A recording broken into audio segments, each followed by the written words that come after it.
Welcome to the HCI family of podcasts. We're your source for personal, professional, and organizational growth and development. We share our own original research, explore industry trends, and interview executives and thought leaders from across the globe. Join us for practitioner-oriented content around all things leadership, HR, talent management, organizational development, and change management. Maximize your personal and organizational potential with the HCI family of podcasts.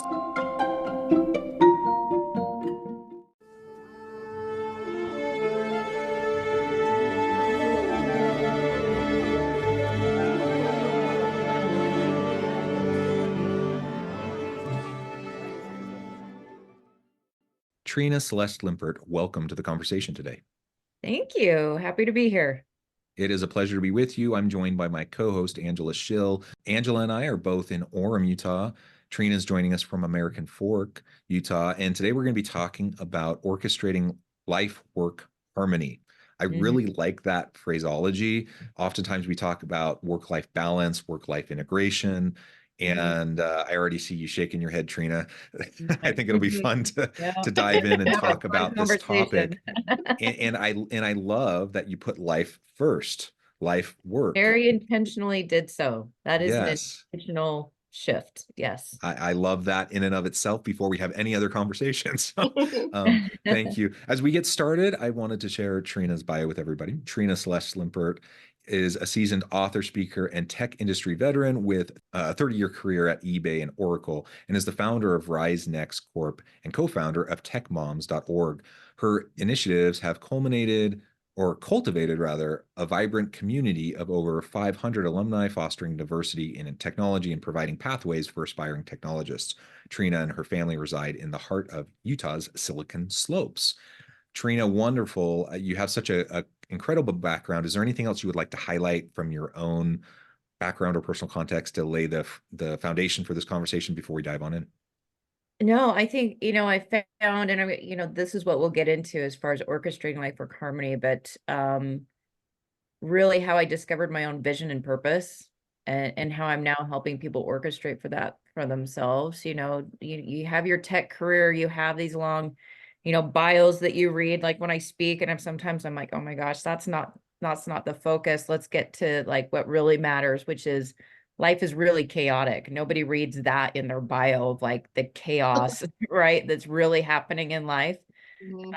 And so sometimes I like to add that, I have 3 sons and 5 step-kids. So it's like 27 kids, that I'm orchestrating across that all the time. I'm orchestrating a lot of challenges that I've had in life, from divorce to cancer, to all of these things that we don't talk about. So it's like you read these bios and it's like you don't really get the true color and real life side of that. So, if I were to add something, it's like, you know what, we're all real, we're all dealing with life. Like, how do we now orchestrate across all the chaos? Amen. Like, I love that. And we're done. Mic drop. I have all of the questions for you. I don't even know which way to start. I'm really interested in some of the, I don't know where we should go next. We could dig in. I have so many questions about your book, but I'm also just really interested in talking about what led you to this space. And I don't know how you want to encapsulate that. If you want to talk about a little bit of those pieces through the chaos. Yeah, let's maybe talk about how the book was created, because it's an interesting journey. And I think sometimes people, when you get the book and you understand the history of where it came from and why, that alone is a little bit intriguing. So I've been doing a lot of public speaking for a lot of years, and every time I go speak or go on stage, they'd be like, "Where's your book?" And I'm like, I don't want to write a book. I do not. It's a ton of time. I don't have the energy for it. I don't know what I'd write about. My background's in tech. I'm a tech writer. I'm not a story writer. And just kept having those situations, and I put it off for years, like for a very long time. A couple of years ago, I had somebody reach out to me on Instagram. His name is Randy Garn. I don't know if either of you know him, but he's an entrepreneur here in Utah, New York Times bestselling author. And when he reached out to me, I didn't know who he was, but he's like, hey, can you come into my office? And I'm like, sure, it's Randy. I'll go check out what this is about. And he says, well, I just feel prompted to tell you, you need to write your book. Just like that. And I was like, what book? Right. First of all, what's this book he's talking about? And I'm like, I don't want to write a book. I don't, and I kind of started down that same, like, I don't want to. And at this time I started going, well, what would that book be? What would I write about? What is meaningful to me? And it allowed me to do this introspection finally of, first of all, why are people asking? And then what is it that I had these ideas and these stories kind of bubbling up and kind of always being in the background of my mind. So it was really interesting that he was like, you need to write these. He didn't know what the stories were or why, but it planted that seed for me. And it took me 2 years. I do have a lot going on, right? I'm running a company, I'm running a nonprofit. There's a lot happening. I do a lot of speaking. So it's trying to fit that in. And really it's kind of interesting because now I'm like, I now have to follow my book because I find myself, you always hear about these authors, they write books for what they need. I'm like, oh my gosh, I did. I had to figure out how to orchestrate my own life harmony in getting this book launched. And so I just started digging in, and the work that I do with tech moms is helping individuals transform their lives and their careers into tech. And we do it through tech careers, but there's so many benefits for women in the industry, not just in their career side, but it has transformational impacts. Whether it's finding them independence to get out of maybe domestic violence situation, it enables higher and broader opportunities for wealth and wealth development, so they get financial freedom. It helps develop stronger relationships because they feel more confident in themselves. It helps them in developing their career and themselves personally. And so as I started to identify what did I want to write about, I started to think about my students and what they're going through and the challenges that I was seeing them deal with. And so often what I saw happen is they would be like, yeah, I want to get a new version of me in my career. They had a hard time stopping doing everything. And that's why, when we were saying, and I'm shaking my head to the balancing, it's because they kept still trying to balance everything, and you can't. Balance is bullshit. Or as I say in my book, balance is goat shit, because I like to tell goat stories. So you can do the little zap out if you No, don't like good. this. No, I'm laughing because Yeah, I saw the goat. I saw the goat on your book cover, so I love hearing the rest of that story. Yeah, I grew up in a family with 10 kids and goats, and so I tell goat stories, but it really was explaining that we need to help individuals recenter their lives on them first, because we've been socialized, I would say, and there's a lot of other factors there of you need to continually give to everyone else. And in the midst of that, we lose ourselves in the sacrifice. Yep. And there's no way to be successful to where you need to go and achieve your vision and your mission in life if you're continually getting distracted by what I call the goats of distraction that are pulling and consuming your energy for everybody else to be successful, and you're not. And we lose ourselves in that. And so that's where I started to focus on, okay, what would I share with my students and helping them understand you need to be very clear on what the vision is for your life and centering your life on you. And I use this analogy of centering your life in your life garden and looking at your life like a garden, and you're going to decide what you want to bloom, what your vision is. Forget everybody else and what everybody else ever told you you're supposed to do. What is it you really want to do? What's your purpose? Can you define that? And I think that I would say most people haven't done that. Yeah. Most people couldn't say, oh yeah, this is my vision and purpose in life. And yes, I am aligning myself to that.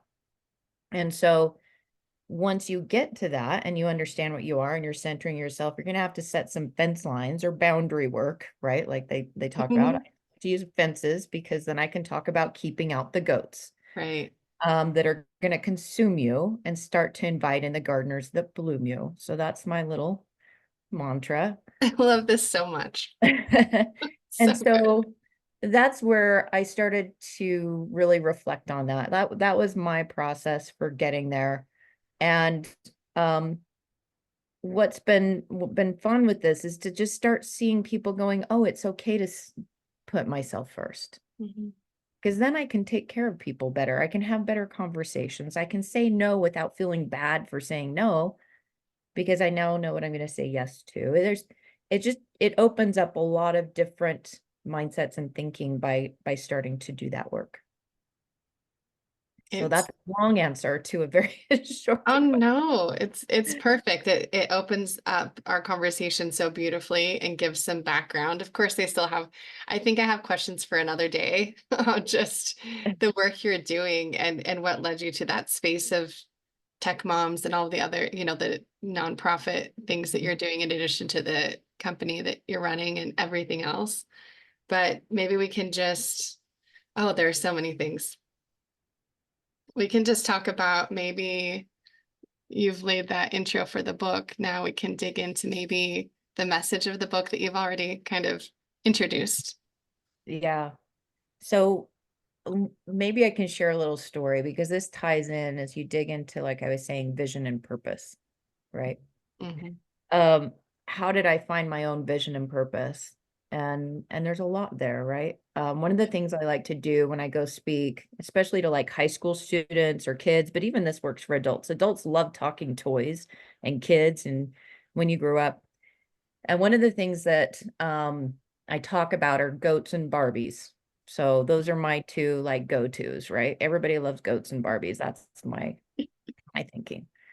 So when you start to think about what's your purpose in life, one of the best ways to do that is to look back on your life and think about the things that gave you energy, the toys you played with, the things that like you just are always drawn to and you find yourself doing them, but then it's always kind of like on the side, or maybe I kind of put it off because I've got to do this over here. And so sometimes reflecting on what did you play with as a kid? What did you do? And I went to go speak at Code to Success. This is back in 2018, actually, before any of this tech moms or anything existed. And I was thinking about like, okay, how can I make this fun for high school kids, right? And I was like, okay, well, I'm going to talk about the stories of these goats when I was growing up. And, one of the things I used to do is like, we had a goat named Casper the Unfriendly Goat. And this is really where goats came up for me, but I used to tie a wagon behind Casper, and I'd stick my little brother Mike in the wagon, and then I'd smack the goat and see how long it would take before my brother fell out of the wagon. I would do this over and over and over again, right? Like my little brother was actually really he was very accommodating. He thought it was just all fun. He's now in IT, so he owes me his career in IT, because what I was doing is I was logging all of those different, and I was measuring how long it would take and what the variances were. I guess this was like my precursor to it's like data and analytics and Totally. statistics and outliers and all of it. But this is what I did for fun. Like I love to measure things and how can I improve them in operational efficiency, right? So like what did I need to do? So Your iterations. yeah, I was making iteration. I was like the beginnings of agile. So we would do that. We were very creative. We get in milk goat wars, like you'd pick up a goat and squirt your brothers and sisters instead of having water gun fights. Like we were very creative. And so I was like, oh, when I look back, it kind of gives you an indicator of what you enjoyed doing, And so when I open it up, I usually hear from the students like, oh, I used to build rockets and blah, blah, blah. And, maybe I want to get into aeronautics or what, things like that. If it's kind of fun. One of the things that my parents did that was really fun was they actually gave me motorized erector sets.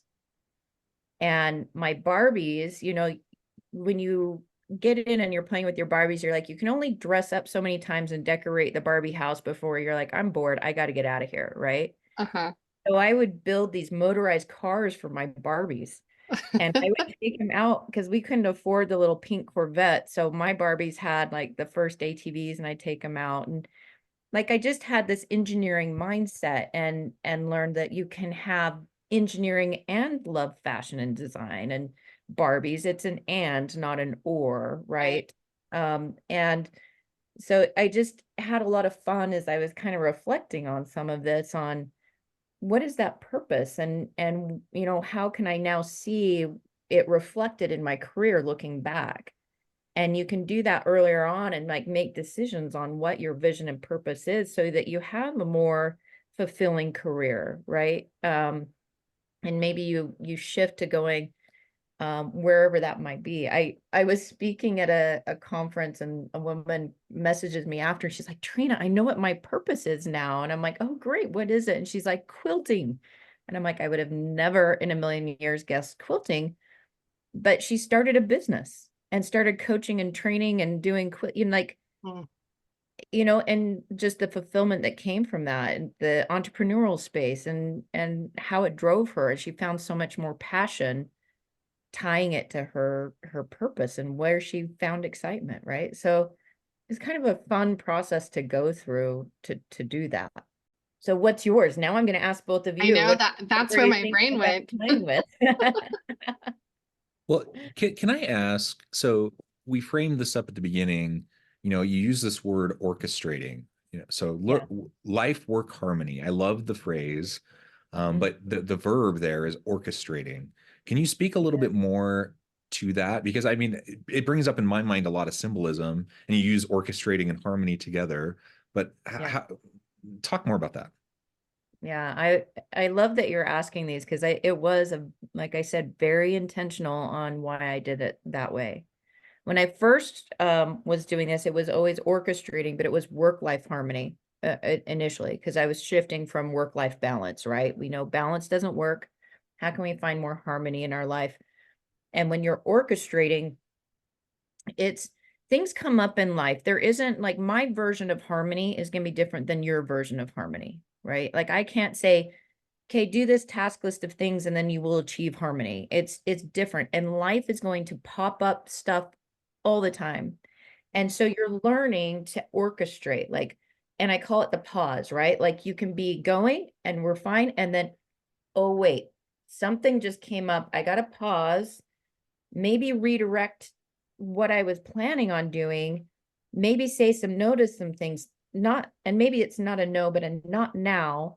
And I'm going to deal with this and then move on. And one of these, actually, as I was writing my book, my father was going through cancer.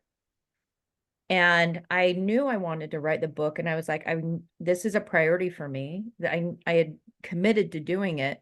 And at the same time, I'm having to orchestrate all of these family challenges and health challenges with my father. And so, you know, I would have a lot of conversations with him in the car as I drove him to radiation.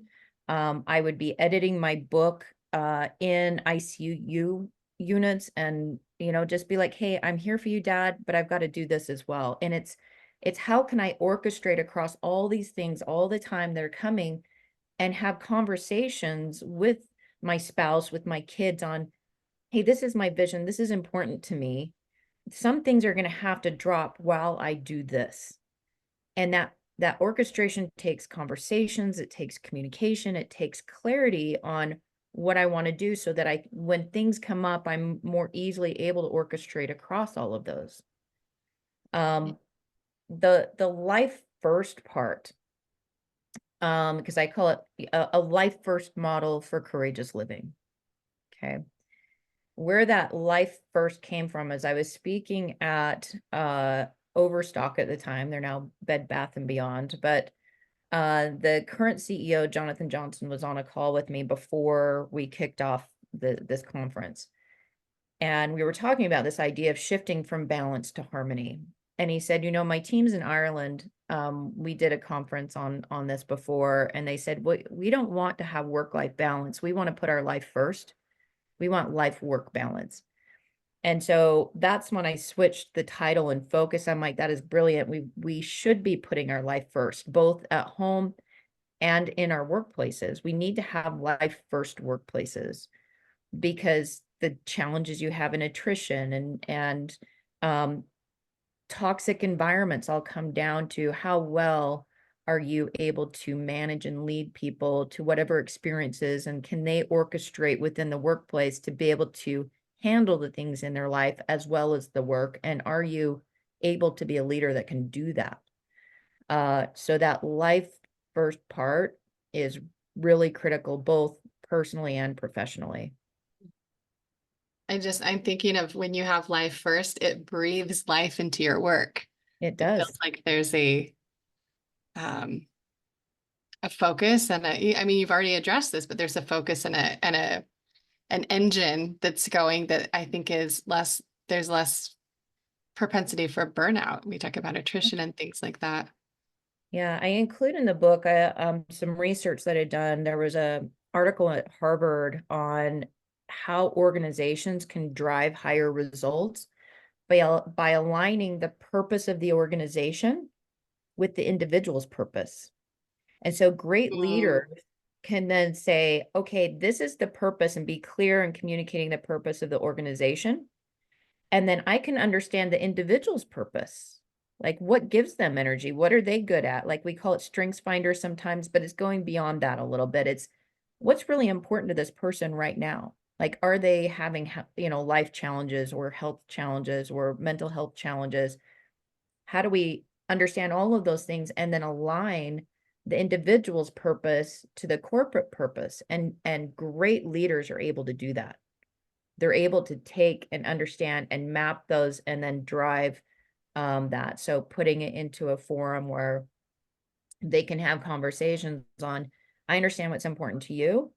It's stability and security, and you love to do, project management, and you want to do more projects. Well, here's some things that we're doing in the organization. Here's where we need to go. Here's where I'm going to align you to that. And so, understanding the life first model and then aligning it, it's really powerful, right? When you start to do that implementation of it. Well, so two things. First, work is a part of life, not the other way around, right? Yeah, you almost quoted me specifically in the book, and I don't know if you've read it yet. I haven't, but no, absolutely. Like, we work a significant portion of our lives, or a significant portion of our waking hours is spent in the workplace. So work is an important part of my life, and I want to have a healthy, dynamic workplace. I want to feel valued. All those things are very important to me because that's an important part of my life, but it's not everything. And I hope, certainly it isn't for me, and I hope it's really not for most people. It's not the main facet of their life. Like, there's so much so much richness that comes from all aspects of our lives, and work is a piece of it, and it's a really important piece of it. But let's remember and put it into correct context. Otherwise, I think we're inclined to either kind of exploit those around us or exploit ourselves even, and like not give ourselves the care that we need to stay healthy. It's very easy to do that when we have a work first mindset. The other piece, you highlighted this and described this a bit, but that when I think of orchestrate, I think of like like an orchestra or a symphony, and I think of the conductor, and I think of the person who's up there, and I don't know how in the world they do it. Like, there's like 1,000 things going on simultaneously, and they're trying to keep everything together to sound beautiful with harmony. And that it's a really impressive thing. Whenever I see someone doing that, I'm like, oh my goodness, that is a real skill and a real talent. And it's the same in life. Like, if you find, we're all busy, everyone has 1,000 things going on, we have competing priorities, everyone is juggling 1,000 things. And it's not about like, we don't have the luxury of simplifying our life down to just a couple things and then we can like super neatly like juggle them. Like, it's about orchestrating. It's about figuring out how to manage the chaos. That's what we're dealing with. And so I really like that imagery. Yeah, I actually tell a story about my 7th grade band teacher in the book, where I was always so, like, I look back at it, I'm like, so I played the flute, not very well, but I did. And I remember in 7th grade and everybody coming in, and it's just, you can imagine a 7th grade band, nobody's played an instrument before. And I was like, it's incredible that he could take all these people with no knowledge of music at all And by the end of that, create harmony, even though you'd have the few squeaks and pips, you know, all of that. But he would like, okay, and what he would do, and if I look back, is like he'd pause. And, you know, sometimes he'd be like stabbing that wand at you, and you never want to be at the end of that baton, but that's how he'd stop and go, okay, correct. Here's what you did wrong. All right, now let's go again. And we just, you know, and then eventually everybody starts getting it, and you come to harmony, right? And that orchestration, that's what we're doing, is we don't have it all figured out, but recognizing when you are in disharmony and taking that moment to go, oh, what is it that's causing that? Let me go back to figuring out what that is in my life that I'm not like, is it my work and career and I need to focus there? Is it in my relationships and I need to deal with a goat, right? And get them out of my garden. Am I financially well? Do I need to invest in me personally in my personal development? Where is that? And so that's kind of how I guide throughout the book is, let's go back and look at all of those areas in your life and where do you feel like there's disharmony so you can like fix it, right? Adjust it, learn, grow, and then start again. Okay, now we're moving what that next piece is. What I love with this, it's such a mindset shift for me, just listening to this and John brought this up too, of wanting to tidy everything up in these little boxes and check the boxes off and have it done. And that's not normal life. And so there's always this bubbling under frustration and this feeling of disharmony or discontent. And so to have this vision of orchestration leaves room and space for that growth that you're talking about, and patience to then look at these things and never feel like it's the wrong thing that you're doing. I think if you're doing the Boppamal, then you're always in the wrong place at the wrong time, and it's harrying. So give yourself, like, even like as I was writing, I was like, even like stop saying the word balance and moving to harmony. Just those words feel different, right? Yeah. Balance feels like tense and stressful. I talking about it, I feel my blood pressure rising. It's like the pressure, the tightrope, and you're juggling and you're just trying to never fall into the abyss, right? Where with harmony, you're like, it's okay, I can give myself room to step back and go, okay, something's not right here. I'm not having to feel that pressure of carrying it all. And it's okay that I'm not carrying it all. And I'm going to focus on this, and that's okay to let things go. And I'm going to bring them maybe back in later. The trombones are going to come in at a later time, right? Whatever. So yeah, it's a fun analogy to work with, and it really catches people's minds can understand. It's like, okay, am I harmony or disharmony right now?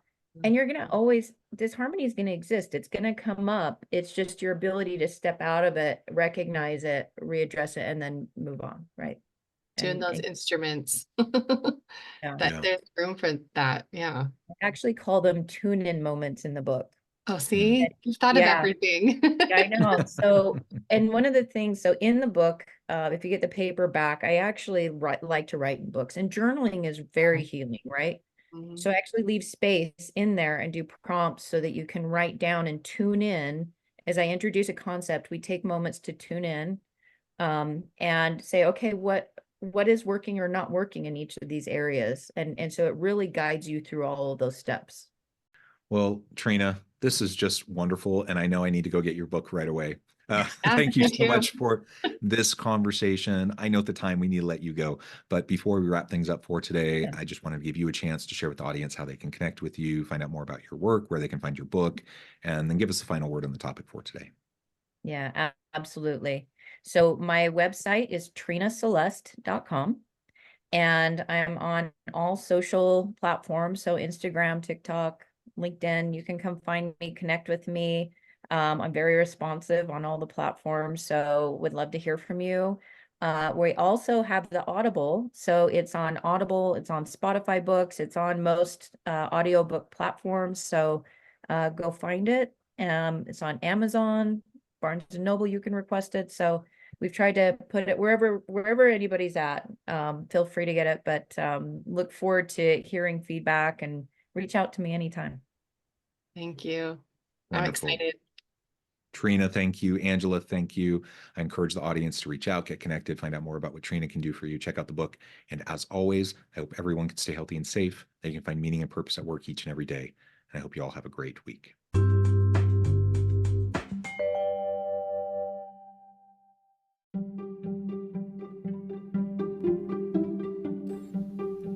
Thanks for joining us for this episode of the podcast. We hope you stay healthy and safe, and please join us again soon.